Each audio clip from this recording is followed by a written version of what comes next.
Assalamualaikum warahmatullahi wabarakatuh. Kami dari kelompok 7 yang beranggotakan Ayunah Datul Nadimah, Hana Noviana, Lailatul Ismiyah, Nadia Zulfa Laila, dan Yuhendra.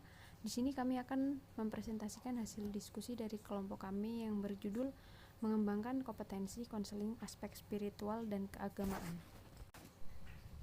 Pengertian konseling spiritual. Konseling spiritual adalah konseling yang mengarahkan konseli kepada Tuhan dengan asumsi dasar bahwa manusia adalah makhluk yang beragama dan ciptaan Tuhan.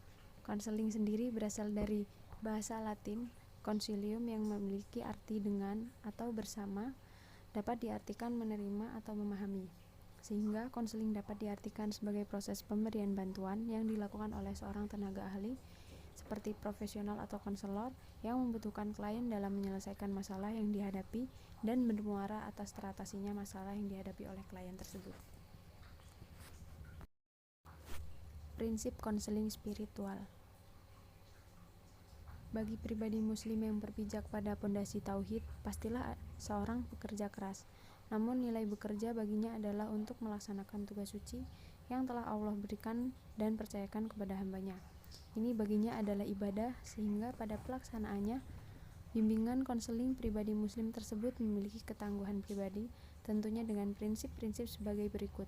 A. Selalu memiliki prinsip landasan dan prinsip dasar, yaitu beriman kepada Allah Subhanahu wa Ta'ala.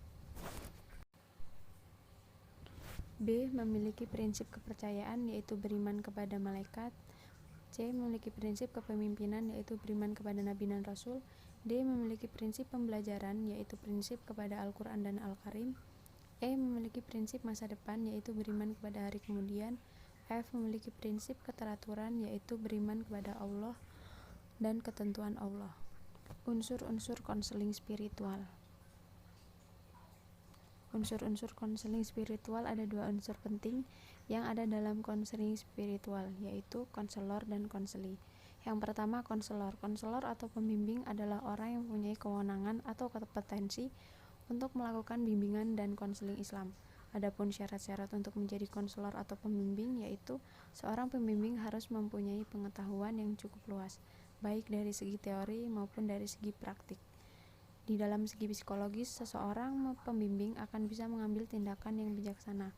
Jika pembimbing telah cukup dewasa dalam segi psikologis, yaitu adanya kemantapan dan kestabilan di dalam psikologinya, terutama dalam segi teori. Tujuan konseling spiritual.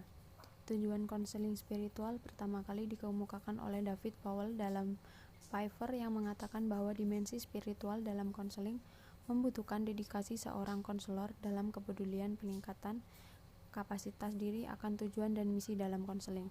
Dengan mengacu pada acuan tujuan dan misi yang sebenarnya, maka seorang konselor dapat bertindak secara menyeluruh atau holistik dalam mengintervensi konseling. Pengalaman dan pemantapan identitas spiritual atau keyakinan kepada Tuhan, memperoleh bimbingan dan kekuatan dari Tuhan dalam mengatasi masalah dan pengembangan dirinya, memperoleh dukungan sosial dan emosional sehingga memiliki kekuatan untuk mengatasi masalahnya. Konteks spiritual dalam bimbingan dan konseling. Proses konseling bukanlah layanan yang bebas nilai, melainkan layanan yang syarat nilai. Nilai-nilai pribadi konseli dan konselor meliputi dimensi spiritualitas dan religiusitas. Bahkan dengan tegas, Peck mengatakan bahwa seorang terapis harus mengenali dan menggali informasi mengenai agama klien yang ditangani, bahkan jika kliennya menyatakan tidak beragama. Kompetensi spiritual konselor.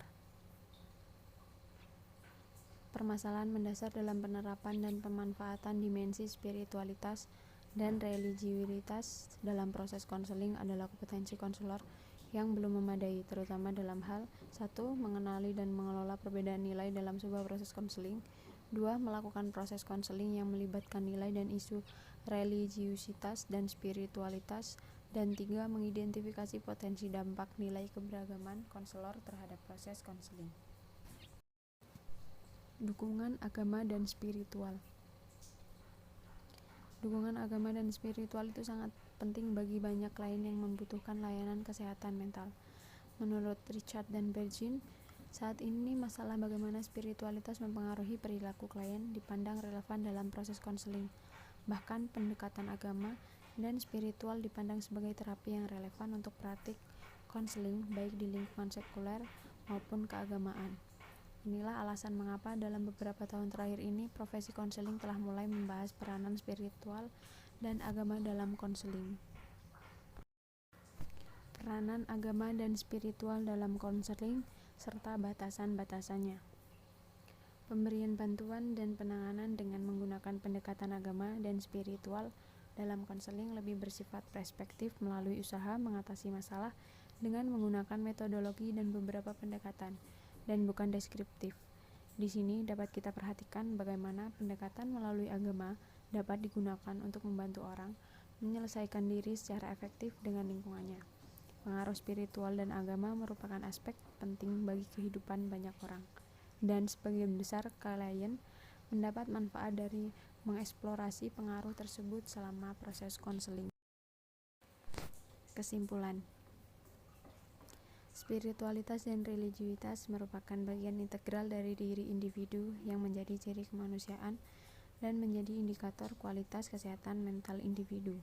Proses konseling adalah sebuah layanan yang syarat nilai, sehingga kondisi ini mengharuskan konselor memiliki sikap, pengetahuan, dan keterampilan yang mumpuni, termasuk dalam mengintegrasikan dimensi spiritual dan religi dalam proses konseling. Kecenderungan konseling memilih konselor yang menunjukkan sikap dan kapasitas spiritual, dan religi menunjukkan kebutuhan akan pelayanan konselor yang memenuhi kompetensi spiritual dalam konseling.